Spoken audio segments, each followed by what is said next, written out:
Hello दोस्तों, कैसे हो आप सब। I hope you all are doing fantastic और आपकी पढ़ाई भी एकदम जोरों शोरों से चल रही होगी। चलिए now let's begin with the revision of case study digest for chapter number 8 which is divisional transfer pricing. अभी चैप्टर नंबर 8 में टोटल 4 क्वेश्चंस है और चार में चारों चार स्किल बेस्ड असेसमेंट क्वेश्चन है। क्वेश्चन 9, क्वेश्चन 29, क्वेश्चन 38 और क्वेश्चन 43। चलिए let's begin with the first question of chapter number 8 which is skill based assessment question number 9। It is on goal congruence. अभी ये गोल कॉन्ग्रुएंस क्या है, तो मैंने जैसे आपको कॉन्सेप्ट वीडियो में बताया, goal congruence is nothing but when your individual interest as well as interest of the company on overall basis is taken care of is nothing but goal congruence. That is, your individual goals, divisions, individual goals should be in agreement with the company's overall goal. Let's read the question. Mother Company Limited has two business units, mainly BPO unit engaged in telemarketing and KPO unit focusing on business analytics. Recently, the CEO was reviewing half-yearly financial data which had the following key indices. Turnover of BPO unit at 90% capacity was 250 lakh and turnover of KPO unit at 60% capacity was 550 lakhs. Profit margin of BPO and KPO unit is 18 and 15% respectively. Present number of shared employees from the BPO unit to KPO unit on requirement basis is 10 employees. Currently, BPO unit में से 10 employees are shared to KPO unit. Number of hours required on cross training of one employee and rate per hour is approx 10 hours at rate of 3000 per hour. यहाँ पे क्या हो रहा है, जो KPO unit है वो BPO यूनिट से थोड़े एम्प्लॉयज अपने लिए ले रहा है थोड़ा काम करवाने के लिए. The CEO's next half year overall target of the company is 1200 lakhs. इसे टोटल 1200 lakhs का रेवेन्यू अर्न करना है with a profit margin of 80% for the company as a whole. 18% का profit चाहिए with 1200 lakhs का revenue. This is his future target for next half year. However, the BPO unit head has told categorically to the CEO that he cannot spare any additional employee as BPO is working at optimum capacity. CEO को क्या बोला है BPO unit ने कि वो लोग 10 से ज्यादा एक भी एम्प्लॉय और केपीओ यूनिट को नहीं दे सकते ऑन शेयर्ड बेसिस.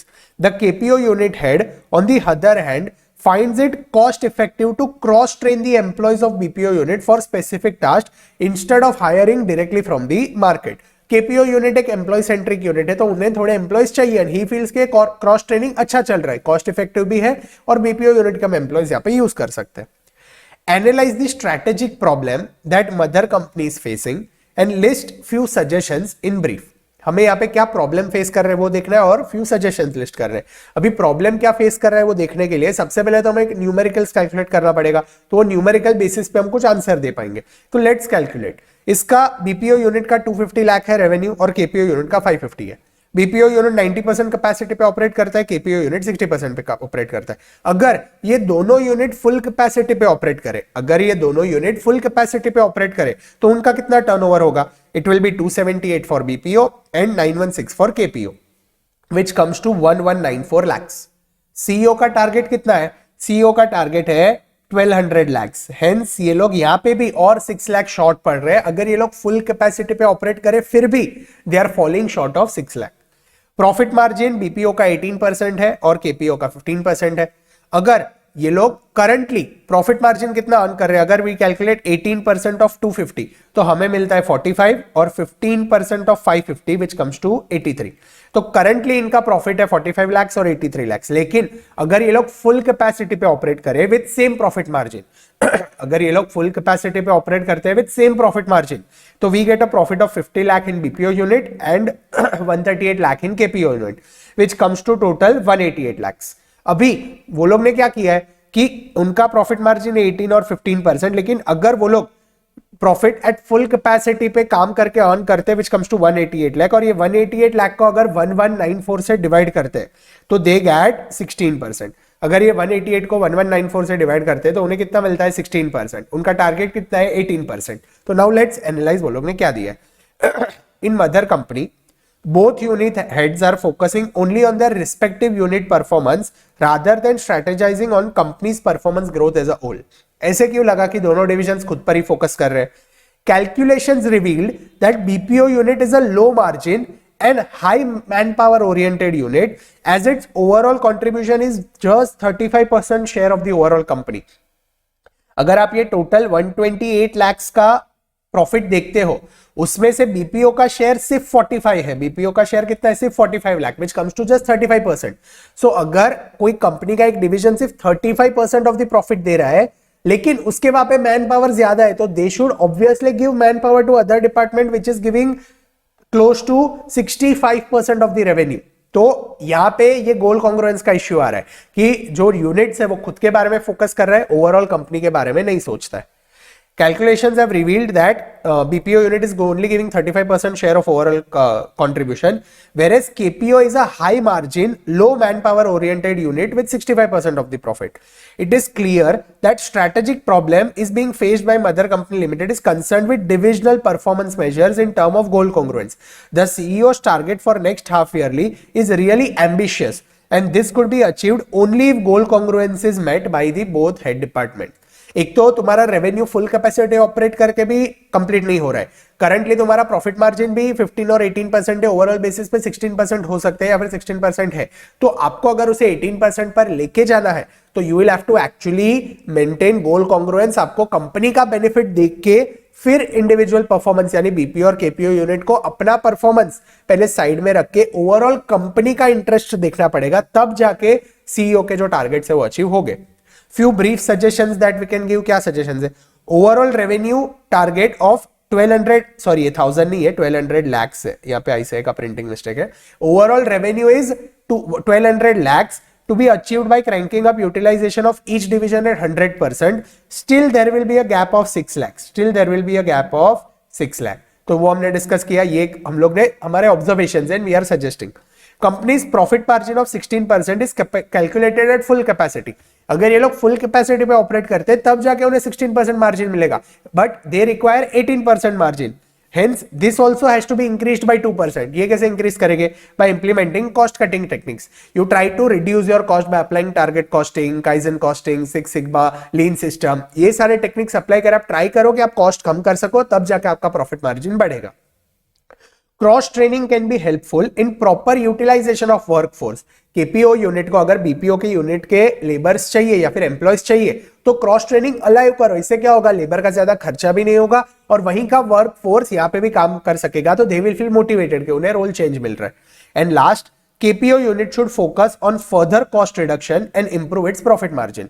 तो ये क्वेश्चन में हमने कुछ रॉकेट साइंस नहीं है, फालतू क्वेश्चन था, कुछ काम का नहीं है, बट वो लोग ने क्या बताया कि भाई कॉस्ट रिडक्शन करना हो, अरे प्रॉफिट आपको इंक्रीज करना हो तो कॉस्ट रिडक्शन करो, और रेवेन्यू आपको इंक्रीज करना हो तो फुल कैपेसिटी पे ऑपरेट करो, और फुल कैपेसिटी पे भी अगर ऑपरेट नहीं हो रहा है तो ट्राई करो और कुछ इनोवेशंस इंप्लीमेंटेशन करने की, सब जाके आप रेवेन्यू टारगेट अचीव करोगे, और कॉस्ट रिडक्शन टेक्निक्स अप्लाई करो प्रॉफिट मार्जिन अचीव करने के लिए. और जो इश्यू है लेबर का, बीपीओ वाला बोल रहा है कि मैं केपीओ को अपने एम्प्लॉयज नहीं दूंगा, तो this is not goal congruence. यहाँ पे वो लोग अपना इंटरेस्ट पहले देख रहे हैं और कंपनी का इंटरेस्ट बाद में देख रहे हैं. तो this should also be rectified. People, the division should focus on achieving goal congruence by helping each other and seeing the overall interest of the company first and then focusing on their individual departmental interest. तो यहाँ पे हमारा ये जो skill based assessment question number 9 था वो खत्म होता है. एकदम इजी क्वेश्चन, फालतू क्वेश्चन कुछ इतने काम का नहीं है. चलिए next question is skill based assessment question number 29. Let's read the question. TRISIL Limited makes 3 products X, Y and Z in division A, B and C respectively. Division X is currently working at 60% capacity, Y is working at 80% capacity and Z is working at 100% capacity of their total production capacity. The following information is given. Direct material cost for X is 10, Y is 25 and Z is 35. But for Y and Z, it is excluding material X. यानी department Y, department B और department C में जो product Y और product Z बनता है वो दोनों के अंदर हमें रॉ मटेरियल X की रिक्वायरमेंट है. Now we have to take a decision whether we should take raw material X from department A or we should purchase it from outside. Direct labor cost is 6, 8 and 10 for X, Y and Z. Variable overhead is 2, 3 and 4 for X, Y and Z. Total production capacity is 50,000 for X. It is operating at 60% capacity. यानी ये 15,000 में से 60%, 9,000 units अभी produce करती है. जो Y product है it is operating eight 80% capacity और उसका टोटल प्रोडक्शन कैपेसिटी इज 5000, तो 5000 का 80% कम्स टू 4000, तो ये करंटली 4000 यूनिट्स बनाता है। और जो डिवीजन सी है Z that is operating eight 100% capacity, तो इनका 2500 कैपेसिटी है और ये पूरा 2500 प्रोड्यूस करता है। एक्सटर्नल डिमांड इज 7500 यूनिट्स, यहाँ पे इट इज 5000 यूनिट्स और यहाँ पे इट इज 3000 यूनिट्स। अभी ये जो Z है प्रोडक्ट वो तो 100% कैपेसिटी पे ऑपरेट कर रहा है, तो ये तो 2500 से ज्यादा बढ़ ही नहीं पाएगा, तो इसका एक्सटर्नल डिमांड ज्यादा है तो उसका हम कुछ नहीं कर सकते, वी कैन नॉट फुलफिल। लेकिन ये जो X है उसका हमारा कैपेसिटी है, total full production capacity 15000, whereas external demand is only 7000. Hence we have a chance to produce extra and give it to division Y and division B and division C who are producing Y and Z. अभी Y का requirement कितना है 5000 units. अगर Y 100% capacity पे operate करने लगे, अभी तो वो 80% कैपेसिटी पे ऑपरेट कर रहा है, लेकिन 100% कैपेसिटी पे भी अगर ऑपरेट करने लगे तो उसको 5000 यूनिट्स चाहिए X के। सिमिलरली Z तो 100% कैपेसिटी पे ही ऑपरेट कर रहा है, उसको 2500 चाहिए। सो 5000 प्लस 2500 comes to 7500, यानी Y और Z दोनों प्रोडक्ट्स को मिला के उन्हें 7500 यूनिट्स ऑफ X चाहिए। क्या हमारे पास 7500 यूनिट्स ऑफ X बनाने का कैपेसिटी है? टोटल 15000 है, एक्सटर्नल डिमांड सिर्फ 7500 है, hence we have a capacity to produce 7500 units which can fulfill the demand for Y and Z। ठीक है, उसके बाद दिया है एक्सटर्नल सेलिंग प्राइस, X का 30 रुपीज है, फिर Y का 83 रुपीज है और Z का 90 रुपीज है। लेट्स रीड आगे क्या दिया है। The company has to incur additional fixed cost of 9000 rupees for using every 10% of ideal production capacity. अगर आपको कैपेसिटी 10% से बढ़ाना है तो आपको 9000 रुपीज का फिक्स्ड कॉस्ट इनकर करना पड़ेगा। हेंस अगर हमें डिवीजन X का ये 60% जो कैपेसिटी है, 60% कैपेसिटी से 100% तक लेके जाना है तो कितना परसेंट का इंक्रीज चाहिए? 40% का इंक्रीज। तो फिक्स्ड कॉस्ट कितने से इंक्रीज करना पड़ेगा? 9000 प्लस 9000 प्लस 9000 प्लस 9000, क्योंकि every 10% requires 9000 increase in fixed cost. Similarly ये जो प्रोडक्ट Y है उसका कैपेसिटी हमें 20% से बढ़ाना है, तो fixed cost increment will be 9000 plus 9000 which comes to 18000। तो ये हमें यहां से क्लियर होता है। Production capacity can not be enhanced beyond total production capacity. Z का एक्सटर्नल डिमांड ज्यादा है, लेकिन हम प्रोडक्शन कैपेसिटी जितना एग्जिस्टिंग कैपेसिटी है उससे ज्यादा बढ़ा नहीं सकते। फुल प्रोडक्शन कैपेसिटी जा सकते हैं, उससे ज्यादा हम हमारा फुल प्रोडक्शन कैपेसिटी इंक्रीज नहीं कर सकते। Product X can be used as a input material for Y and Z. Product X is available in the market at 30 rupees per unit. Each unit of Y and Z need 1 unit of X as input material. Y और Z को X चाहिए, 1 unit of X as their input material, और market में ये जो X है वो 30 rupees में मिलता है। X supplies the product without any defect, error free, for direct use at a shop floor without any further quality inspection to Y and Z. यानी Y और Z को ये जो प्रोडक्ट सप्लाई करता है डिवीजन A X प्रोडक्ट, वो defect free cell करता है, हेंस उन्हें कुछ भी देखना नहीं है, सीधा प्रोडक्शन में डाल सकते। However if Y gets transferred material from X, it can directly be used, but if it buys from the outside vendor, it has to pay 30 rupees, वो तो बाहर का सेलिंग प्राइस है वो, plus quality inspection charge of 2 rupees. यानी अगर ये directly X जो है X raw material division A से ले लेता है Y, तो उसे 30 रुपीज में पड़ेगा, क्योंकि मार्केट प्राइस 30 रुपीज है, तो मिनिमम ये भाई जो है X वो इधर it will give on marginal cost, या फिर उसको अगर मार्केट प्राइस पे देना है तो वो 30 रुपीज पे देगा, वो तो हम यहाँ पे देखेंगे उसको कितने में पड़ेगा। लेकिन एडवांटेज क्या है कि अगर वो डिवीजन ए से लेता है X तो वो डायरेक्टली यूज कर सकता है, लेकिन अगर वो बाहर से परचेस करता है तो उसे एक तो बाहर 30 रुपीज देना पड़ेगा, प्लस 2 रुपीज का उसे क्वालिटी इंस्पेक्शन कॉस्ट इनकर करना पड़ेगा। तो बाहर उसको ये प्रोडक्ट 32 में मिलेगा, वेरेज डिवीजन ए उसको कितने में दे रहा है वो हम देखते हैं। Z gets the material from outside vendor at 30 rupees. If it buys from X, it has to slightly alter the product set, which will cost 3 rupees as alteration cost. बाहर डिवीजन Z को 30 rupees में ये product मिल रहा है, लेकिन अगर वो division A से खरीदता है X, तो उसे क्या करना पड़ेगा? उसे 3 रुपीज का ऑल्टरेशन कॉस्ट इनकर करना पड़ेगा। X के लिए उल्टा था, अरे सॉरी Y के लिए उल्टा था। Y अगर खरीदता है X डिवीजन A से, तो उसे बाहर 2 रुपए देने पड़ते थे, वो उसके बच जाएंगे, हेंस उसका बाहर तो 32 रुपीज कॉस्ट इनकर होता था, लेकिन यहाँ पे अगर वो लेता है तो ही इज रेडी टू पे 32, लेकिन यहाँ उससे कम चार्ज होगा। और डिवीजन Z है, डिवीजन C जो Z बनाता है, उसके केस में क्या है, अगर वो डिवीजन A से प्रोडक्ट लेता है X, तो उसे 3 रुपीज का कॉस्ट इनकर करना पड़ेगा to use that product. Hence market में अगर उसे 30 रुपीज में मिलता है, उसमें अगर उसे 3 रुपीज का कॉस्ट इनकर करना पड़े अगर वो X खरीदता है from division A, hence maximum price that he will be ready to pay is 27 rupees. समझा 27 कैसे आया? बाहर से अगर वो 30 रुपीज में खरीदता है तो वो डायरेक्टली यूज कर सकता है, लेकिन अगर वो डिवीजन ए से लेता है प्रोडक्ट एक्स, तो उसे क्या करना पड़ेगा, उसे 3 रुपीज का कॉस्ट इनकर करना पड़ेगा। Hence maximum price that he will be ready to pay to division A is how much, 27 rupees. क्यों? क्योंकि अगर वो 27 से खरीदता है, ऊपर 3 रुपए का कॉस्ट इनकर करता है, तो 30 रुपीज हो जाएगा। सिमिलरली मार्केट में भी उसे 30 से मिल रहा है, हेंस मैक्सिमम प्राइस ये क्या हो गया, this is nothing but what we call external buying price में से उसने एडिशनल कॉस्ट डिडक्ट कर लिया, so that we get the amount which maximum price that division Z is ready to pay to X। ठीक है, X wants to fix uniform transfer price for both Y and Z। उसको क्या चाहिए कि भाई uniform price होना चाहिए, जितना मैं इसे चार्ज करता हूं Z को, उतना ही मैं Y को चार्ज करूंगा। This price will be divisional transfer price only if it has nothing to do with outside sales. Outside sale से ही अगर बेटर लग रहा है तो ये डिविजनल प्राइस हो जाएगा। तो अभी आप मुझे बताओ यूनिफॉर्म ट्रांसफर प्राइस क्या सेट होगा?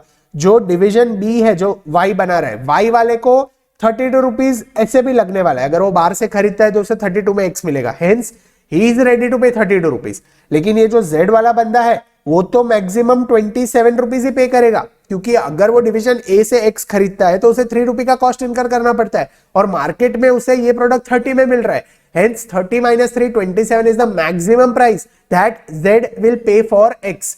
तो अगर हमें दोनों को फुलफिल करना है, Z को 32 चार्ज करेंगे तो वो खरीदेगा हमसे? नहीं। लेकिन अगर Y को हम 27 चार्ज करेंगे तो वो खरीदेगा हमसे? Yes. Hence uniform transfer price becomes 27। Ideally अगर ये स्टेटमेंट या क्वेश्चन में नहीं होता ना यूनिफॉर्म ट्रांसफर प्राइस, तो हम क्या करते, हम Y को 32 रुपीज चार्ज करते क्योंकि that was the maximum that he was willing to pay, और Z को हम 27 चार्ज करते क्योंकि that was maximum that he was willing to pay. लेकिन सिंस दे हैव गिवन कि यूनिफॉर्म ट्रांसफर प्राइस होना चाहिए, हेंस हम दोनों को 27 रुपीज चार्ज करेंगे। हम दोनों को कितना चार्ज करेंगे? 27 रुपीज चार्ज करेंगे। लेट्स रीड, हमें पूछा गया recommend the best strategy for each division and company as a whole. जो भी बेस्ट स्ट्रेटेजी हो वो हमें यहाँ पे सजेस्ट करो। अभी यहाँ पे ना क्वेश्चन में वो लोग ने 3 वर्किंग नोट्स बनाए हैं, हम यहाँ पे सिर्फ वर्किंग नोट्स पढ़ेंगे। वर्किंग नोट्स का वो लोग ने वर्ड्स में यहाँ पे लिख दिया है। वर्किंग नोट्स में नंबर्स है, वो नंबर्स को ही वो लोग ने वर्ड्स में ऊपर इलाबोरेट किया है, तो आप वो वर्ड्स वाला खुद पढ़ लेना, आपको समझ में आ जाएगा। वर्किंग नोट्स में यहाँ आपको रिवाइज करवा दूंगा, ठीक है। चलो, सबसे पहले हमारे पास 3 प्रोडक्ट्स है XYZ produced in division ABC। अभी सबके पास 2 ऑप्शन है, एक है this it can sell to outside, ये बाहर बेच सकता है प्रोडक्ट X। दूसरा है it can transfer it to Y and Z। Similarly division B के पास ऑप्शन है कि वो बाहर से खरीदे रॉ मटेरियल X, या फिर डिवीजन ए से वो X ले ले। सिमिलरली सी के पास ऑप्शन है कि वो बाहर से खरीदे मटेरियल X, या फिर वो डिवीजन X से ले ले। एक एक ऑल्टरनेटिव देखते। बाहर जो सेलिंग प्राइस था that is 30 rupees for X, उसको कॉस्ट इनकर करना पड़ रहा है 18 रुपीज, ये ऊपर कॉस्ट स्ट्रक्चर में दिया है। हेंस उसको कॉन्ट्रीब्यूशन कितना मिल रहा है? 12 रुपीज का। अगर वो ये मार्केट में नहीं बेचता है और डिवीजन Y और Z को देता है, तो ट्रांसफर प्राइस क्या डिसाइड हुआ था? 27। यूनिफॉर्म ट्रांसफर प्राइस कैसे आया वो मैंने आपको बताया। Hence the price that he will get for its product is 27, cost तो 18 उतना ही रहेगा, हेंस कंट्रीब्यूशन विल बी 9।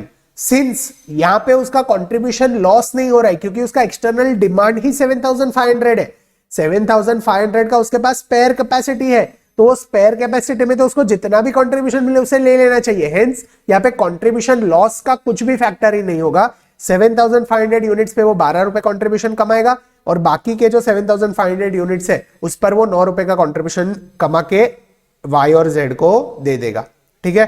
अभी हम देखते हैं ये जो डिवीजन बी है उसका क्या सीन है। वो अगर बाहर से खरीदता है तो क्या होगा? उसका सेलिंग प्राइस तो दोनों जगह पे 83 है। प्रोडक्ट जो Y है वो मार्केट में 83 में सेल होता है।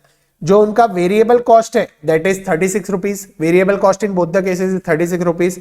अगर वो बाहर से मटेरियल X खरीदता है तो it will get at 30 rupees and it will have to incur a cost of 2 rupees. तो 32 रुपीज का और एडिशनल कॉस्ट होगा फॉर एक्स, तो उसका कॉन्ट्रीब्यूशन आएगा 15 रुपीज। लेकिन अगर ये 27 में उसे डिवीजन ए से मिल जाता है मटेरियल एक्स, तो उसका क्या होगा, cost will be 36 plus material का cost will be 27 plus quality inspection cost उसको देना ही नहीं है, hence contribution that it will earn will be 20 rupees. Hence for division B it is beneficial to buy from division A, तो उसमें क्या होगा, उसको 5 रुपए कम पड़ेगा, हेंस 5 रुपीज का कॉन्ट्रीब्यूशन इंक्रीज होगा।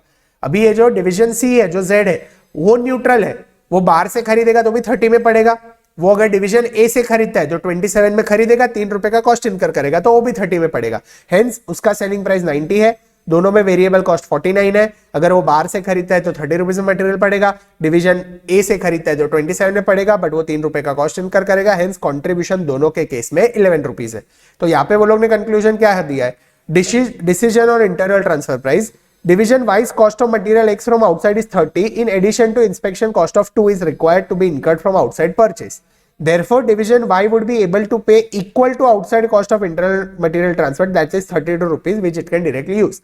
ये मैंने ऊपर डिस्कस किया कि भाई जो डिवीजन Y है वो मैक्सिमम 32 रुपीज पे करने के लिए रेडी होगा। Division Z's cost of material X outside is also 30. However, Z will not pay anything more than 27 since it will have to alter the material transferred from X at cost of rupees 3. Hence, division Z would be willing to pay only 27 rupees. Therefore, uniform transfer price will be 27 for both the products Y and Z. तो वो हिसाब से हमने यहाँ पे calculation करके contribution निकाला। अभी दूसरा हमें डिसीजन लेना है कि भाई जो कैपेसिटी यूटिलाइजेशन कर रहे हैं, तो वो जो 10% increase in capacity leads to 9,000 rupees of additional cost, तो ये 9,000 रुपीज का एडिशनल कॉस्ट हमें इनकर करना चाहिए कि नहीं करना चाहिए। अगर ऐसा हो कि ये 9,000 हमें महंगा पड़ रहा है, तो फिर तो हमें बाहर से ही खरीदो, भले थोड़ा कम कंट्रीब्यूशन मिले, लॉस नहीं होना चाहिए। इसका जो कैपेसिटी है डिवीजन एक्स का, वो अगर हम 60% से 100% लेके जाते हैं तो हमें 36,000 इनकर करना पड़ेगा, क्योंकि एवरी 10% का 9,000 है, तो 40% इंक्रीज करके तो 36,000 इनकर करना पड़ेगा।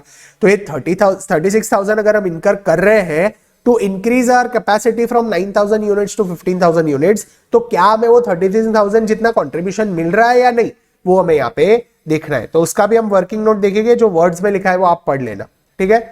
एक्सटर्नल डिमांड एक्स का है 7,500, वाई का है 5,000 और जेड का है 3,000। यहाँ पे ना हम एक एक करके जाते हैं। सबसे पहले हम पूरा एक्स देख लेते हैं, फिर उसके बाद हम पूरा वाई देख लेते हैं, और फिर हम पूरा Z देखेंगे, ठीक है। सबसे पहले हम यहाँ पे X देखते हैं। X का मैक्सिमम एक्सटर्नल डिमांड है 7,500 यूनिट्स, ठीक है। उसका जो टोटल प्रोडक्शन कैपेसिटी यहाँ पे दिया है that is 15,000 units, hence it can make 15,000 units. It is currently operating at 60%, that is producing 9,000 units, hence it has a what we call, it has a capacity to increase its current capacity by 40%, that is by 6,000 units, और 6,000 units वो बना सकता है। Total fixed cost जो उसे इनकर करना पड़ेगा वो 36,000 होगा। क्यों? क्योंकि 9,000 फॉर 10%, तो 40% के लिए 36,000।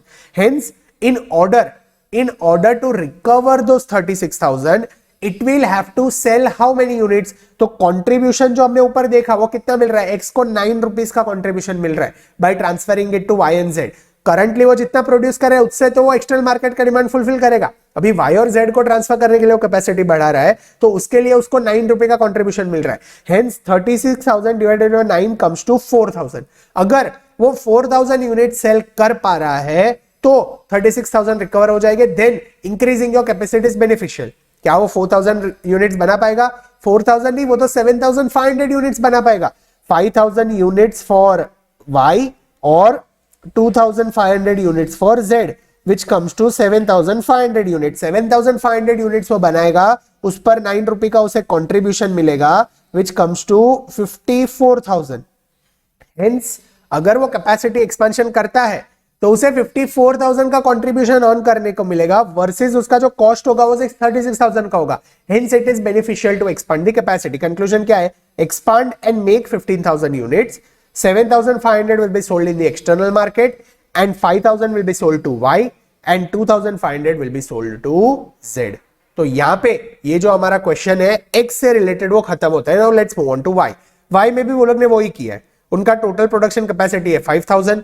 Currently they are operating at 80% capacity. तो अगर 80% कैपेसिटी पे वो लोग ऑपरेट कर रहे, that means they are producing 4000 units. अभी 4000 यूनिट्स बना रहे, उन्हें कैपेसिटी इंक्रीज करना है to 5000, that is 20% increase. 20% increase करेंगे तो 18000 का कॉस्ट इनकर होगा। 18000 का अगर कॉस्ट इनकर कर रहा हो तो उन्हें कितना यूनिट्स बेचना पड़ेगा, तो यहाँ पे उसको 20 रुपीज का कॉन्ट्रीब्यूशन मिल रहा है पर यूनिट। 20 रुपीज का कॉन्ट्रीब्यूशन मिल रहा है, हमने ऊपर कॉन्ट्रीब्यूशन टेबल में देखा। तो if you divide 18000 by 20, you must be able to sell 900 units. उनका मार्केट डिमांड ही 1000 यूनिट्स है। हेंस अगर वो लोग 1000 यूनिट्स बेचते हैं उनका मार्केट डिमांड है 1000 units, they are earning a contribution of 20 which comes to 20000 rupees. Hence उन्हें 20000 का कंट्रीब्यूशन मिल रहा है मार्केट में से और 18000 का फिक्स्ड कॉस्ट एक्सपेंशन हो रहा है, दैट इज 2000 का नेट बेनिफिट हो रहा है। हेंस यहां पे भी हमें क्या करना चाहिए, we should expand the capacity to 5000 units and sell for all 5000 units in the external market.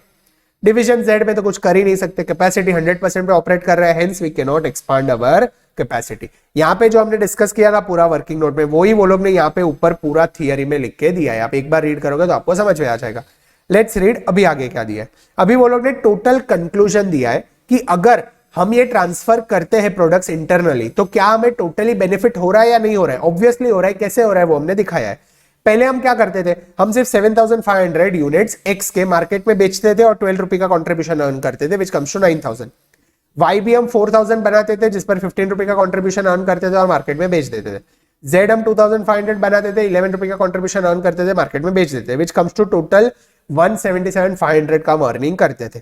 अभी अगर हम सबका कैपेसिटी बढ़ा देते हैं, वाई और जेड का इंटरनली मटेरियल लेते हैं एक्स से, तो क्या होगा, तो एक तो 7500 तो हम पहले भी बना रहे थे प्लस 5000 और 2500 भी अभी बनाएंगे और वाई और जेड को ट्रांसफर करेंगे। तो ये जो 7500 मार्केट में बेचेंगे उस पर हमें 12 रुपए का कंट्रीब्यूशन आएगा। आप कंट्रीब्यूशन टेबल देखो, वहां से आपको पता चल जाएगा, उसमें 12 रुपीज का कंट्रीब्यूशन मिल रहा है। और बाकी ये जो 5000 और 2500 यूनिट्स है उसमें आपको 9 रुपीज का कंट्रीब्यूशन मिल रहा है। हेंस टोटली आपको यहाँ पे 7500 यूनिट्स पे 12 रुपए का कंट्रीब्यूशन और 5000 और 2500 यूनिट्स पे 9 रुपए का कंट्रीब्यूशन मिल रहा है। सिमिलरली ये एक्सपेंशन करने के लिए हमें 36000 का कॉस्ट इनकर करना पड़ रहा है। सिमिलरली अगर आप वाई में देखो तो हम पूरा भी 5000 यूनिट्स मार्केट में बेचेंगे तो 5000 यूनिट्स में 20 रुपए का कंट्रीब्यूशन हम अर्न करेंगे। अभी 15 नहीं 20 हो जाएगा कंट्रीब्यूशन, क्योंकि हमें रॉ मटेरियल सस्ता मिलेगा, 27 में मिलेगा। हेंस पूरे 5000 यूनिट्स पे हम 20 रुपए का कंट्रीब्यूशन अर्न करेंगे और कैपेसिटी एक्सपेंशन के लिए हमें 18000 का कॉस्ट लगेगा। और जो Z है, Z में हमें क्या करना पड़ेगा, 2500 यूनिट्स है, 2500 यूनिट्स के लिए हम 11 रुपए का कंट्रीब्यूशन अर्न करेंगे। तो टोटल कंट्रीब्यूशन जो हमें मिलेगा that will be 2,17,500 plus 67,500। This is the total contribution that will earn. सामने हमें 54,000 का फिक्स्ड कॉस्ट का एक्सपेंशन करने के लिए खर्चा करना पड़ेगा। तो नेट गेन जो हमें मिल रहा है दैट इज 2,31,000। अगर हम ये पूरा इंप्लीमेंट करते हैं तो हमें यहाँ पे 2,31,000 का फायदा होगा। पहले जो हम कर रहे थे वहां पे हमें 1,77,500 का फायदा हो रहा था। दैट मींस अगर नेट आप देखो तो आपको रफली कितना फायदा हो रहा है, 231 माइनस 177,500 नेट। अगर आप ये मेथड ट्रांसफर प्राइसिंग का पूरा सेटअप करते हो तो नेट आपको 53,500 का फायदा हो रहा है। हेंस हमें डिवीजन ए से एक्स इंटरनली ट्रांसफर करने चाहिए वाई और जेड को 27 और कैपेसिटी एक्सपेंशन भी करना चाहिए, तो हमें इतना प्रॉफिट मिलेगा। आई होप आपको एक क्वेश्चन क्लियर है। इसमें 3 पार्ट्स थे। सबसे पहले हमने कंट्रीब्यूशन निकाला कि अगर ट्रांसफर प्राइस करते तो क्या कंट्रीब्यूशन आएगा, बाहर से परचेस करते तो क्या कंट्रीब्यूशन आएगा। उसके बाद हमने क्या किया, हमने कैपेसिटी एक्सपेंशन करना चाहिए का नहीं वो हमने देखा। और अगर हम कैपेसिटी एक्सपेंशन करते हैं और इंटरनली ट्रांसफर प्राइसिंग भी करते हैं तो हमें नेट कितना बेनिफिट होता है वो भी हमने यहाँ पे देखा। तो आई होप आपको ये पूरा क्वेश्चन क्लियर है। यहाँ पे हमारा जो स्किल बेस्ड असेसमेंट क्वेश्चन है उसका नंबर था क्वेश्चन नंबर 29, वो भी यहाँ पे खत्म होता है।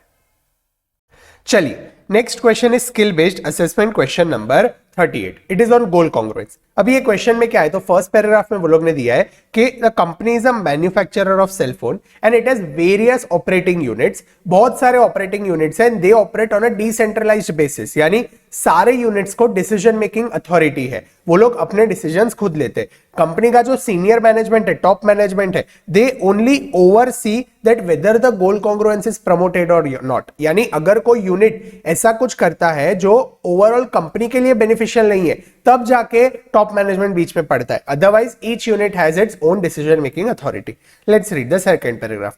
Max is the head of battery manufacturing division. The division sells most of its output to its final assembling plant division headed by Ruby. जो मैक्स है वो बैटरी डिवीजन का हेड है और वो उसके कई सारे आउटपुट वो अपने असेंबली यूनिट को बेचता है, सेम कंपनी का असेंबली यूनिट को जो रूबी हेड करती है। इसका मतलब क्या हुआ कि बैटरी डिवीजन का कुछ कंपोनेंट एक्सटर्नल मार्केट में भी सेल होता है, हेंस बैटरी को एक्सटर्नल मार्केट में भी उसका डिमांड है और जो नेक्स्ट डिवीजन है असेंबली डिवीजन सेलफोन बनाने के लिए उसमें भी उसका डिमांड है। Battery is an important component of the cell phone. The company has an overall mission to sell only products that are of good quality. Company का mission है कि गुड क्वालिटी प्रोडक्ट्स ही जाने चाहिए, कोई डिफेक्टिव यूनिट्स बनने नहीं चाहिए, for which long lasting battery component is critical. In March this year, the engineers of both the previously mentioned divisions created an innovative design to improve the battery life.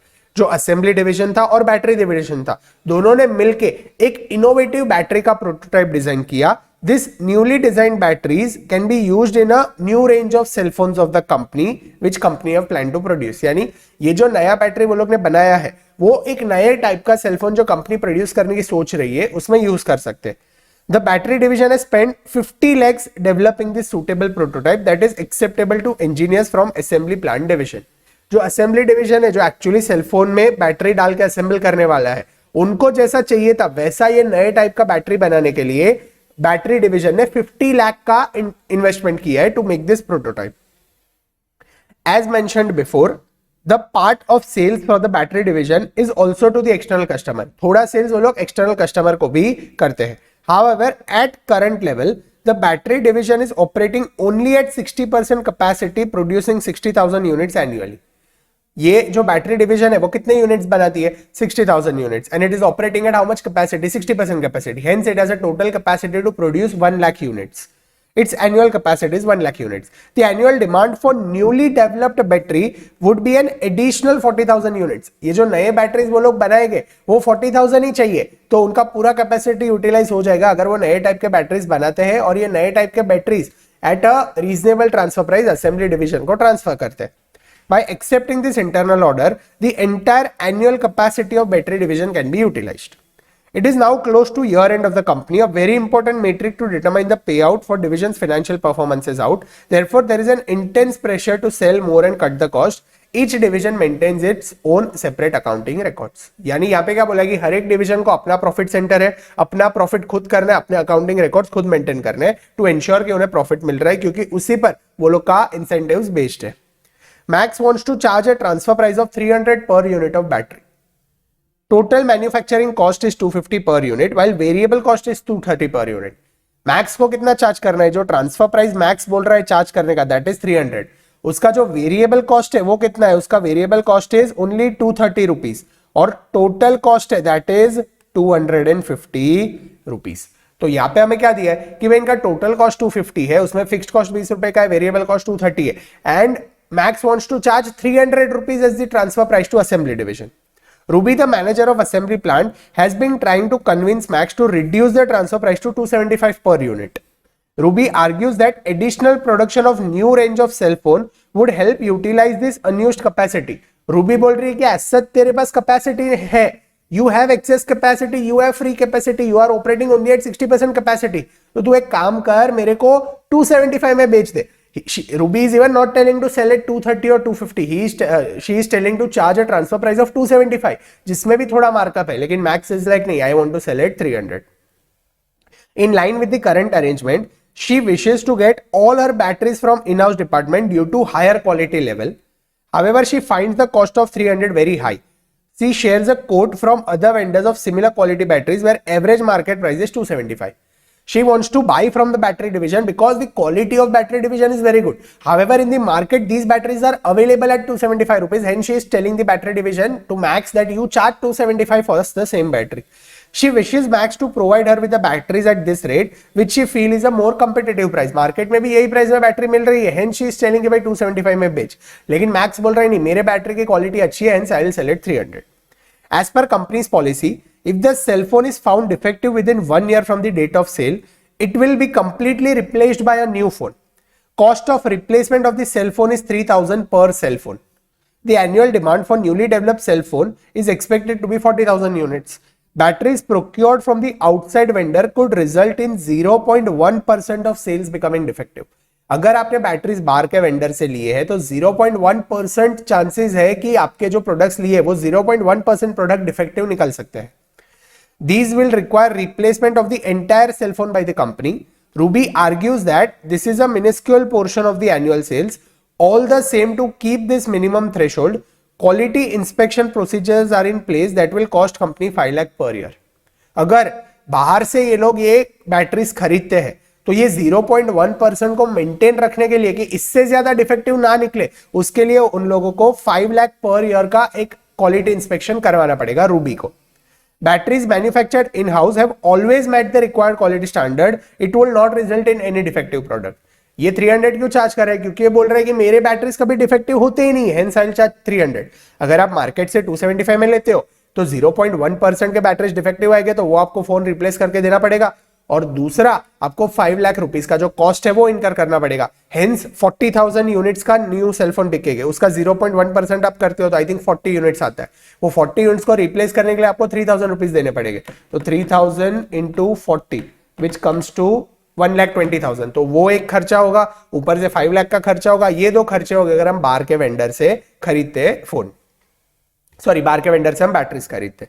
Max, the manager of battery division, justifies the internal transfer price of 300 per unit. वो justify कर रहा है कि the quality of in-house battery is superior as compared to external market providers. They will not result in any sales return. उसने वही बोला कि भाई sales return नहीं होगा इसलिए मैं प्रीमियम प्राइस चार्ज कर रहा हूँ. दूसरा, sales policy of battery division for both internal and external sales is they have a policy that हमारा either selling price या फिर transfer price is total cost plus 20% markup. Hence 250 उसका total cost है, उस पर 20% मार्कअप लगा के वो सबको 300 पे बेचते हैं. इंटरनल ट्रांसफर हो या बाहर के डिवीजन को, ही हैज अ पॉलिसी कि नहीं, I will charge 20% markup and then only sell. Therefore based on the total cost of 250, transfer price is arrived at 300. The division has spent 50 lakh to develop the prototype as per assembly line requirement. Being a profit center, Max insists that this cost is reoccupied due to charging a higher rate. वो बोल रहा है मैं 300 का higher rate ले रहा हूं क्योंकि मैंने 50 लाख का इन्वेस्टमेंट किया ये नए बैटरीज का प्रोटोटाइप बनाने के लिए, इसीलिए मैं हायर प्राइस चार्ज कर रहा हूं. तो ही इज जस्टिफाइंग कि क्यों वो हायर प्राइस ले रहा है. Both Max and Ruby decide to approach senior management whom they report in order to resolve this dispute. Assume that currently the opportunity cost of excess capacity is 0. excess capacity है उसका opportunity cost 0 है, यानी अगर वो use करते हैं फिर भी उन्हें कोई एडिशनल कॉस्ट नहीं होता है, और अगर यूज नहीं करते तो कोई अपॉर्चुनिटी कॉस्ट लगे ऐसा भी नहीं हो रहा है. There are no pending sales order that helps to utilize excess capacity. Battery division के पास जो 40,000 का कैपेसिटी है वो फ्री है, ऐसा भी नहीं है उनके पास कोई स्पेशल ऑर्डर है कि उन्हें कोई अपॉर्चुनिटी कॉस्ट चार्ज करना पड़े. Also given that the demand for cell phone has been increasing, so industry is in the growing phase. ये जो इंडस्ट्री है वो ग्रोइंग फेज में है. हमें क्या पूछा है? Required impact on company's financials if batteries are procured at 275 each from external market and batteries are procured at 300 each. अगर हम मार्केट से बैटरीज लेते हैं 275 में तो फाइनेंशियल्स पे क्या इंपैक्ट होगा, और अगर हम 300 रुपीज में हमारे बैटरी डिवीजन से जो बैटरीज लेते तो क्या होगा वो हमें बताना है. ये दो सॉल्यूशन. और दूसरा हमें क्या पूछा है? As a member of senior management committee, what is the idea of goal congruence for the division and company as a whole? Goal congruence achieve करने के लिए क्या होना चाहिए वो हमें बताओ. How would you convince Ruby to buy the batteries from in-house division? अगर वो in-house division वाला मैक्स नहीं मानता है तो आप रूबी को क्या रीजंस देके कन्विंस करोगे कि नहीं तो in-house से खरीद. दूसरा, how would you convince Max to reduce the price for 300 to 275? Ruby को कन्विंस करोगे अगर वो प्राइस कम नहीं करता है तो ले ले. मैक्स को कन्विंस करोगे सिंस रूबी नहीं ले रही है तो तू प्राइस कम कर. तो दोनों को कन्विंस करने के लिए हमें कुछ चेंजेस करने पड़ेंगे हमारे इंसेंटिव पॉलिसी में, या कुछ भी जो भी करना पड़ेगा वो हमें यहाँ पे बताना है. यहाँ पे for examine in details discuss, वो लोग ने हमें हिंट दिया कि भाई डिस्कस करो, यानी सब डिटेल में बताना, फटाफट आंसर खत्म मत कर देना. चलिए सॉल्यूशन लेते हैं. पहला कैसे, if we acquire batteries from outside vendor at 275 तो कितना खर्चा होगा?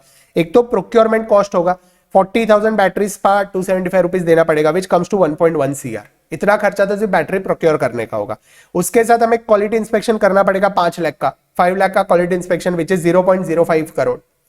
Cost of replacement of defective units, that is 0.1% of annual sales, that is 40,000 into 0.1 into 3,000 which comes to 1.2 lakh which is 0.012 crore. Hence a total of 1.162 crores. 1 crore 16 lakh 20,000 का total खर्चा यहाँ पे होगा अगर हम बाहर से बैटरी मैन्युफैक्चरर, बाहर से बैटरी हम एक्सटर्नल वेंडर से खरीद के फिर हमारे यहाँ पे असेंबली करते हैं. अगर हम जो बैटरी है वो खुद 300 में खरीदते हो क्या होगा वो हम सॉल्व करें उससे पहले वो लोग ने यहाँ पे रीजनिंग क्या दिया है वो पढ़ लेते हैं. When batteries are procured from outside, the battery division will not incur any cost outflow. Battery division है वो तो कुछ बनाएगा नहीं, 40,000 का फ्री कैपेसिटी पड़ा है तो वो कोई आउटफ्लो इनकर नहीं करेगा. However, the unit has unused or excess capacity. Since currently the opportunity cost of unused capacity is zero, there is no non-quantifiable waste. अगर वो लोग बोलते कि ये फ्री कैपेसिटी यहाँ पे पड़ा है उसका भी कुछ खर्चा होता देन हम वो यहाँ पे फैक्टर इन करते, लेकिन यहाँ पे बैटरी डिवीजन को कोई खर्चा नहीं हो रहा है इसलिए हम कुछ क्वांटिफाई नहीं कर रहे. The company may have to consider scaling down the capacity activities in the division by shutting down some machines. However, since it is given that the cell phone industry is in the growth phase, it is possible to bring orders from the external market to utilize the balance 40% capacity.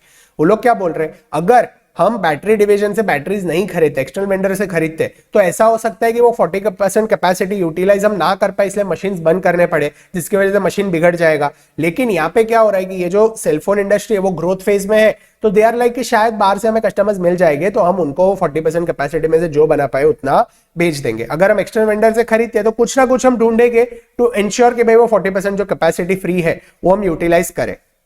The company should, however, be cautious that battery division would be catering to its rival cell phone manufacturer. अगर ये internal division को battery नहीं बेचेगा battery division तो जो अपने competitors है उसको वो बैटरी बेचेगा. अगर ये बैटरी असेंबली डिवीजन अपनी कंपनी का असेंबली डिवीजन हमसे बैटरी नहीं खरीदेगा तो हमारा बैटरी डिवीजन 300 में बाहर किसी को बैटरी बेचेगा तो बाहर के कंपिटिटर्स के फोन का क्वालिटी अच्छी हो जाएगी और हमारे कंपनी के फोन की क्वालिटी बिगड़ जाएगी.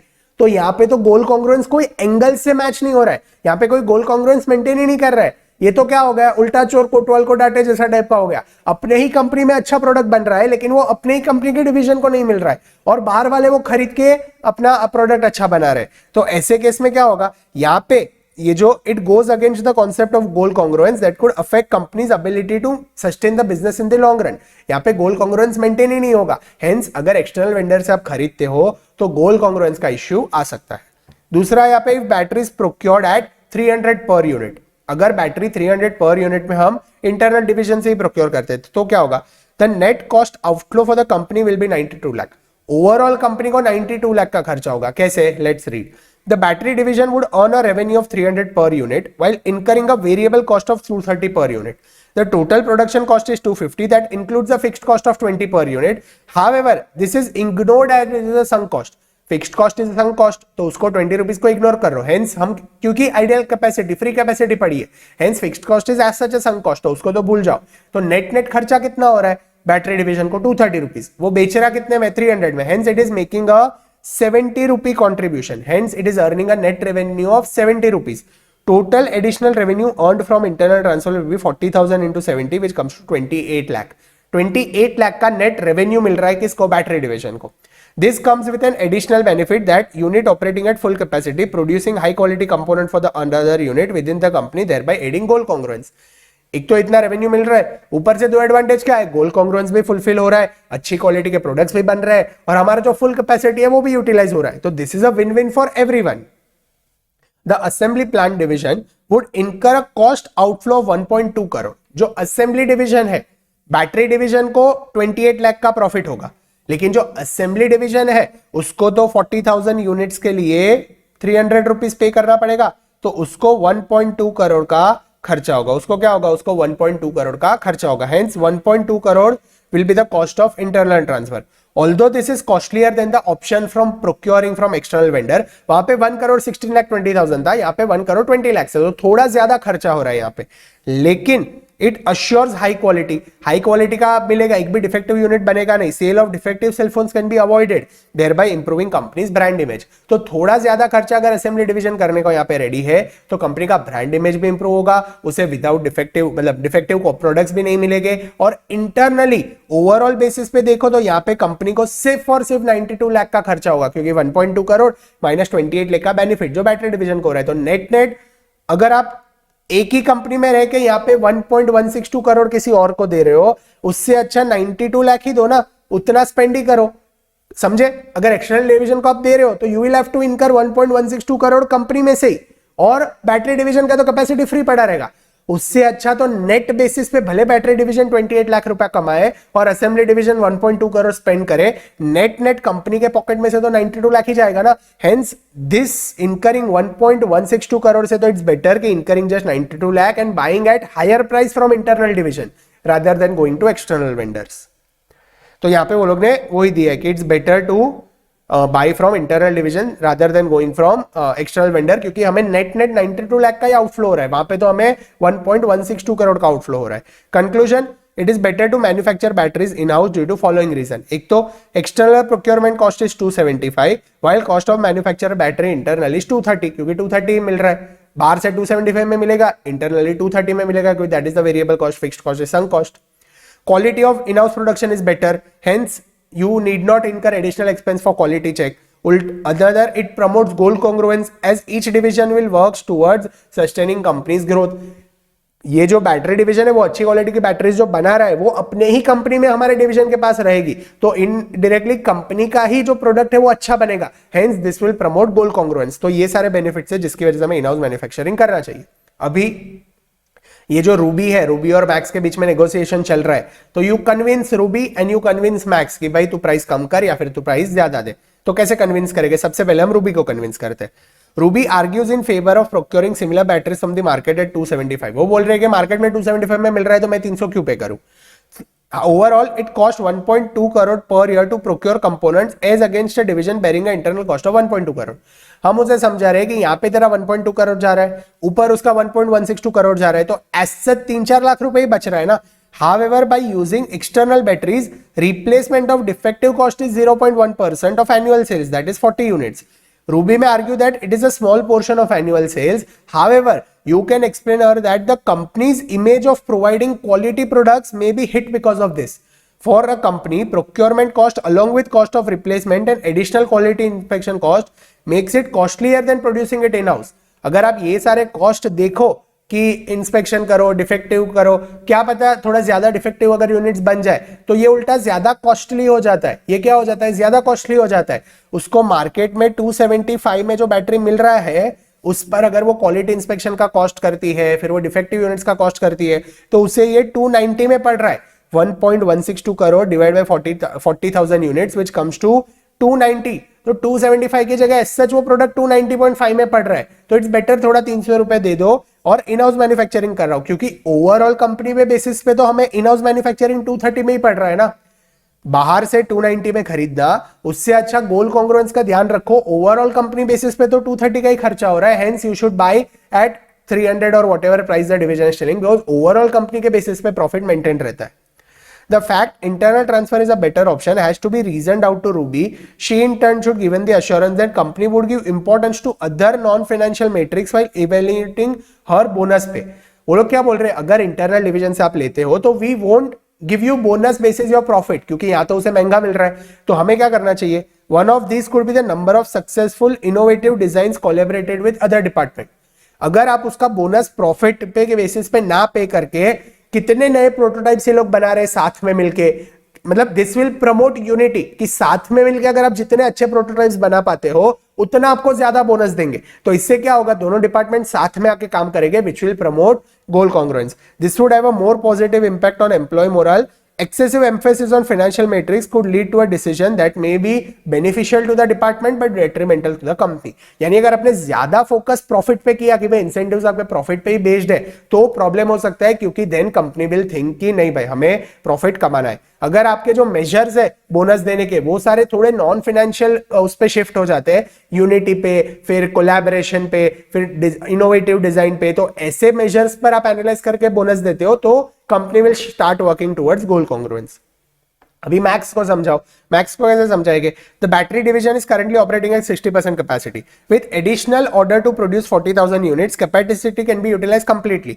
However this will avoid wastage of resources. Quality of component is another positive feature that company should give credit to Max. Therefore, he is justified in charging a premium quality. At same time, following point should be reasoned out. Company बोल रही है वो premium charge कर रहा है, वो बराबर है, क्योंकि अच्छे क्वालिटी के प्रोडक्ट्स दे रहा है, उसने इन्वेस्टमेंट किया हुआ है, वो डिफेक्टिव प्रोडक्ट्स नहीं बनेंगे उसकी बैटरी से, लेकिन उसका फुल कैपेसिटी यूटिलाइज नहीं हो रहा है, वहां पे रिसोर्स का वेस्ट हो रहा है। तो हमें उसे क्या समझाना चाहिए कि भाई ये जो 50 लाख रुपए का तूने कॉस्ट इनकर किया है ना, इन्वेस्टमेंट कॉस्ट, ये फर्स्ट पॉइंट में वो लोग ने वही दिया है कि जो 15 लाख रुपीस उसने इनकर किए to make the prototype of new battery, उसको आप कॉस्ट में चार्ज मत करो, consider it as an investment, consider it as an investment और उसको सेपरेटली इन्वेस्टमेंट करके दिखा दो। वो यू शुड नॉट सी कि that is a cost recovering thing. ऐसा मत सोचो कि भाई तू हर एक प्रोडक्ट बेच रहा है तो उसमें ये तेरे 50 लाख रिकवर कर। You show that 50 lakh as an investment, we won't consider it separately in loss या फिर profit.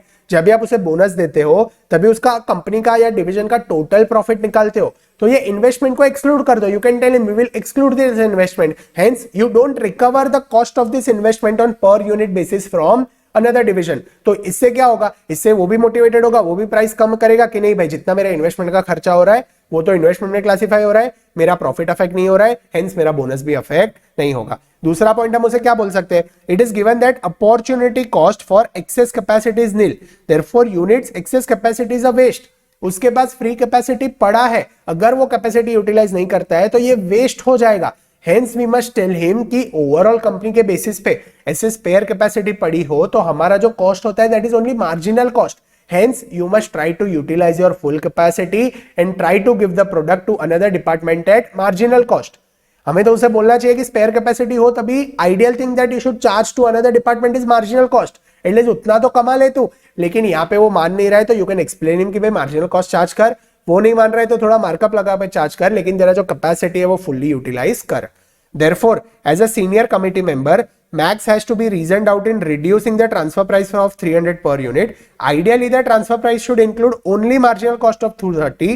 Given the decentralized working of organization, leverage can be given to Max to charge a premium price for the quality. थोड़ा premium charge करने को दो, लेकिन ऐसा भी नहीं कि तू बहुत सारा चार्ज करे कि दूसरा डिपार्टमेंट को डेट्रीमेंटल हो जाए। Overall, it would not affect the company's financial. However, there has to be a check on how reasonable this premium is, since it could lead to change in decisions. थोड़ा premium charge करे वो ठीक है, overall company के basis में तो कुछ नहीं फर्क पड़ता है, 300 चार्ज करे, 400 चार्ज करे, 500 चार्ज करे, ये 300 400 500 में अगर खरीदता है तो ओवरऑल कंपनी के बेसिस पे तो वो नलीफाई हो जाएगा, लास्ट में तो हमें प्रॉफिट ही दिखेगा, लेकिन डिपार्टमेंट वाइज प्रॉफिट में चेंजेस हो जाते हैं। इसलिए वी मस्ट इंश्योर कि goal congruence is maintained and each division is charging a reasonable price and not they are charging anything and everything. Also, performance evaluation should include non-financial metrics like quality of a product, innovative design, production techniques, etc. यानी जब भी आप bonus देते हो, incentives देते हो तो सिर्फ फाइनेंशियल मेजर्स को मत देखो, आप नॉन फाइनेंशियल फैक्टर्स जैसे quality, innovation, development, collaboration, unity, ये सारे फैक्टर्स को देख के भी आपका बोनस डिसाइड करो। इससे क्या होगा, इससे डिपार्टमेंट में यूनिटी भी बढ़ेगी, कोलैबोरेशन भी बढ़ेगा और सब अपना इंटरेस्ट तो देखेंगे लेकिन पहले कंपनी का इंटरेस्ट देखेंगे। उससे क्या होगा, जो गोल कॉन्ग्रुएंस है वो भी मेंटेन रहेगा और कंपनी ओवरऑल बेसिस पे उसके जो डिसीजंस है वो डेट्रीमेंटल नहीं होंगे। तो यहाँ पे हमारा जो skill based assessment question number 38 है वो भी खत्म होता है। चलिए ये चैप्टर का लास्ट केस स्टडी स्टार्ट करते हैं, which is skill based assessment question number 43। Let's read the question. AB Cycle Limited has two divisions, A and B, which manufactures bicycle. Division A produces bicycle frame and Division B assembles rest of the bicycle on the frame. Division A bicycle frames बनाता है और Division B ये frame पे पूरा bicycle assemble करके final product बनाता है। There is a market for sub assembly and the final product. तो ये जो bicycle frame बनाता है Division A, उसका भी मार्केट है, एक्सटर्नल मार्केट में डायरेक्टली वो फ्रेम्स भी आप बेच सकते हो और जो आपका bicycle फाइनल प्रोडक्ट बन रहा है उससे भी आप मार्केट में बेच सकते हो। तो दोनों डिविजन्स के लिए बाहर मार्केट है। Each division has been treated as profit center. Hence, both the divisions are responsible for earning profit on their own. The transfer price has been set at long run average market price. The following data are given for each division. Transfer price तो set हुआ है, वो market price के base पे set हुआ है और हमें यहाँ पे information कुछ दिया है। Estimated selling price of the final product. Division भी जो final bicycle बनाता है उसका selling price market में है 3000 per unit. Long run average market price of सब असेंबली, डिवीजन ए जो फ्रेम बनाता है बाइसिकल का उसका मार्केट प्राइस है 2000 rupees per unit. Incremental cost of completing सब असेंबली इन डिवीजन बी, जो फ्रेम डिवीजन ए बनाता है वो लेकर डिवीजन बी को पूरा असेंबली करके फाइनल बाइसिकल बनाने का जो खर्चा है दैट इज 1500 रुपीज। और incremental cost in division A को कितना खर्चा हो रहा है फ्रेम बनाने का, that is 1200 rupees. Let's see हमें क्या पूछा है, what is required. First question is if division A's maximum capacity is 1000 per month and sales to intermediate are now 800 units, Should 200 units be transferred to B on long term average price? Comment. Division A है, उसका capacity is 1000 units, लेकिन अभी जो market demand है division ए के bicycle frames का, सब assembly part का, दैट इज 800 यूनिट्स. तो इसके पास 200 यूनिट्स का कैपेसिटी पड़ा है. तो हमें बोला है कि should division A transfer 200 units to division B at market price, जो 2000 रुपीज का मार्केट प्राइस है, long run average market price, वो हमें बताना है. Let's read the solution. बाकी के जो क्वेश्चन है हम बाद में पढ़ते हैं. First is, in this case there are two options available. हमारे पास दो ऑप्शन है. ऑप्शन वन क्या है? Sell all at sub assembly stage after completion of division A. अगर जो 1000 यूनिट्स बन रहे वो सारे यूनिट्स अगर आप सब असेंबली स्टेज में ही मार्केट में बेच देते हो तो आपको सेलिंग प्राइस उसका 2000 है. उसका जो कॉस्ट है, incremental cost of making, that is 1200. Hence you are earning a contribution of 800 rupees. Option A ये है. What is option two? Option two is sell at the final product stage. हमारे पास एक तो दो ऑप्शन मिलते हैं. एक तो आप सब असेंबली लेवल पे जो फ्रेम बना है तो उसको बाहर बेचो, तो उसमें आपको 800 का कंट्रीब्यूशन मिल रहा है. या फिर जो फाइनल प्रोडक्ट बाइसिकल बनाते हो डिवीजन बी में से, उसको मार्केट में बेचो. उसका कितना रुपए मिलेगा? 3000 rupees is the selling price, 2700 is the incremental cost. कैसे?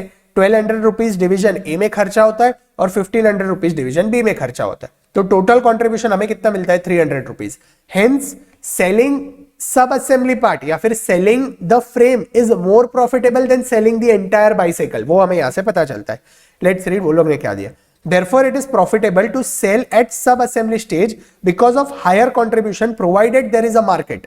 Since वो frame का market है, hence it is more profitable to sell the frame. अगर ऐसा होता कि हमारे पास 500 units का ही capacity है to make that frame, or we have to choose either between selling it to division B or selling it to the market. तो यहाँ पे profitable क्या है? Selling it to the market. Hence, first try to complete your external sales का demand and then कुछ बचता है तो division B को transfer करना, वो यहाँ पे दिया है.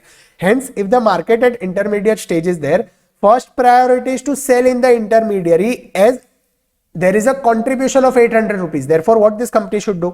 It should sell 800 units at intermediary stage. The balance capacity available for 200 units should be transferred to B and B should complete the assembly and sell the final product since the company can earn 300 contribution.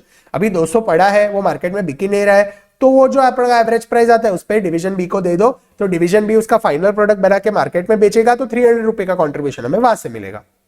Simple, easy. Let's read दूसरा हमें क्या पूछा है. What would be the transfer price if manager of division B should be kept motivated? Substantiate your recommendations with a suitable reason. Division B को motivated रखने के लिए क्या ट्रांसफर प्राइस होना चाहिए?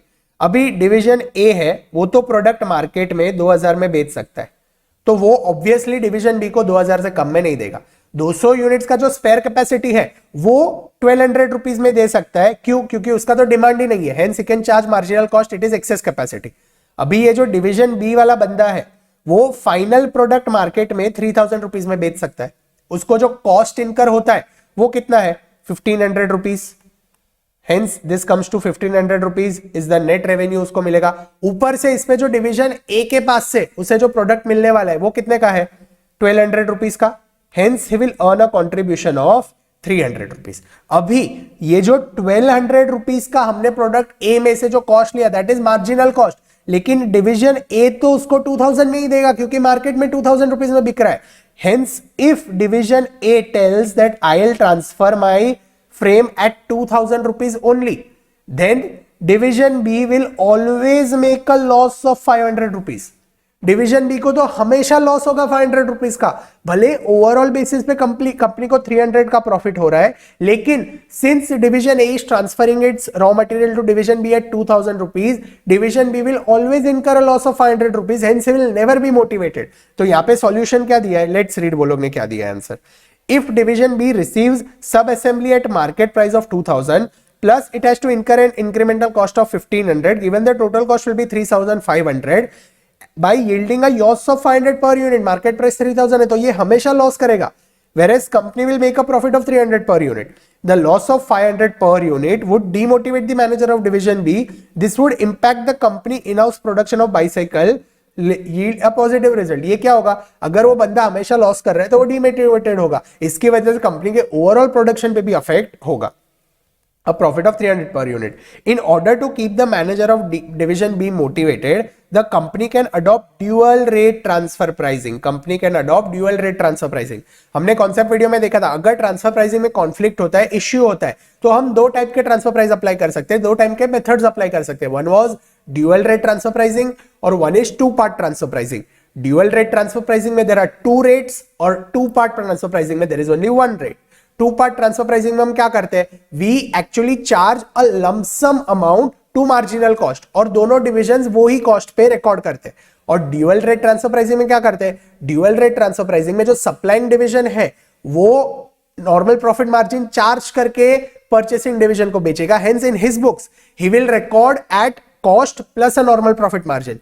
और जो परचेसिंग डिवीजन है वो सप्लाइंग डिवीजन से जो गुड्स आ रहे हैं उसको मार्जिनल कॉस्ट पे रिकॉर्ड करेगा. हेंस यहाँ पे दो रेट हो जाएंगे, सप्लाइंग डिवीजन प्रॉफिट के साथ रिकॉर्ड करेगा और परचेसिंग डिवीजन सिर्फ मार्जिनल कॉस्ट रिकॉर्ड करेगा. लेट्स सी वो लोग ने क्या दिया है.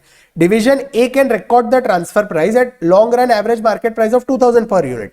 Division A dual rate transfer pricing में क्या करेगा, प्रॉफिट ऐड करके रिकॉर्ड करेगा, दैट इज एट 2000 रुपीज उसके बुक्स में रिकॉर्ड करेगा for each bicycle transfer to division B. Let's division A show a reasonable revenue based on the current market condition, not constraining departmental profit center approach. Since each department is a profit center, division A को भी profit करना है, तो अगर हम ये dual rate transfer pricing follow करते हैं तो division A को भी कुछ hamper नहीं होगा क्योंकि उसने अपना profit include करके recording किया है 2000 रुपीज पे. Hence he is also happy कि नहीं भाई मेरा profit यहाँ पे record हो गया है. Division B on the other hand can record the transfer price at marginal cost of production for division A.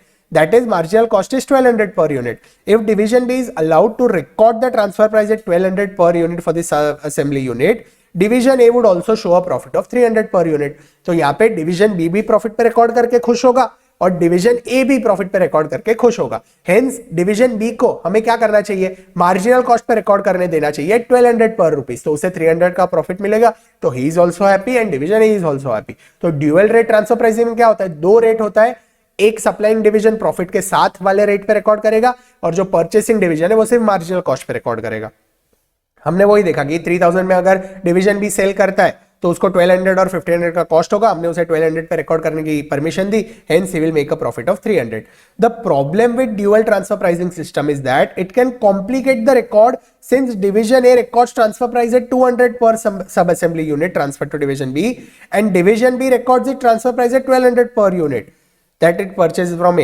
This can lead to errors in company's overall record. Company overall basis पे जब records maintain करेगी तभी यहाँ पे problem होगा क्योंकि एक division ने एक पर्टिकुलर प्राइस पे रिकॉर्ड किया है, वही प्रोडक्ट दूसरे डिवीजन ने कोई और प्राइस पे रिकॉर्ड किया है. तो ड्यूअल रेट ट्रांसफर प्राइसिंग का ये एक इश्यू है कि हमारे ओवरऑल कंपनी के बेसिस पे जब रिकॉर्ड्स बनते हैं तभी उसमें मेस हो जाता है. Let's read what is the third question they pass.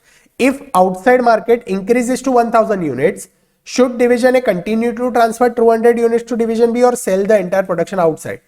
Logical है भाई, अगर आप ये सब असेंबली पार्ट बाहर बेचते हो तो आपको 800 रुपए का कंट्रीब्यूशन मिलता है और फाइनल प्रोडक्ट बाहर बेचते हो तो 300 यूनिट का प्रोडक्शन मिलता है. तो सबसे पहले आपको क्या करना चाहिए, जो सब असेंबली डिवीजन है डिवीजन ए, उसका अगर एक्सटर्नल डिमांड बढ़ रहा है तो पूरा एक्सटर्नल डिमांड उसी में फुलफिल करो. तो यहाँ पे अगर हमारा डिमांड 1000 यूनिट से बढ़ रहा है तो हमें क्या करना चाहिए, both division A and the company will make a higher contribution by selling the in the immediate market और फिर इंटरमीडिएट मार्केट.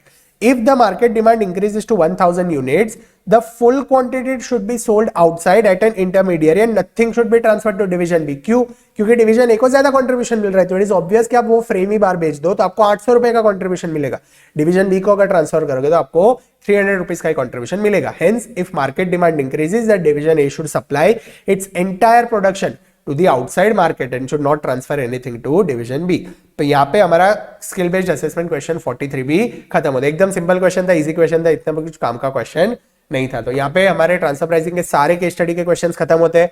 आई होप आपकी पढ़ाई एकदम अच्छे से चल रही है, जी जान लगा के पढ़ना. एग्जाम के लिए अभी फ्यू डेज बाकी है तो खुश होकर पढ़ाई करना और जी जान लगा के पढ़ाई करना. इट इज सेड कि आपने पहले कितने अटेम्प्ट्स दिए वो मैटर नहीं करता. How many attempts you have given in past doesn't matter, but the attempt that you are giving now should be your last attempt. और अगर आपका ये फर्स्ट अटेम्प्ट है then this should be your first and last attempt. तो अच्छे से जी जान लगा के पढ़ना, 100% डेडिकेशन के साथ पढ़ना, सोशल मीडिया से दूर रहना, तो जरूर ये अटेम्प्ट में आप क्लियर हो जाओगे और सीए बन के आप खुद भी प्राउड फील करोगे और आपके पेरेंट्स को भी प्राउड फील करोगे. ठीक है, तो मिलते हैं अगले वीडियो में. तब तक के लिए keep smiling, be happy, keep studying, stay motivated. Bye bye.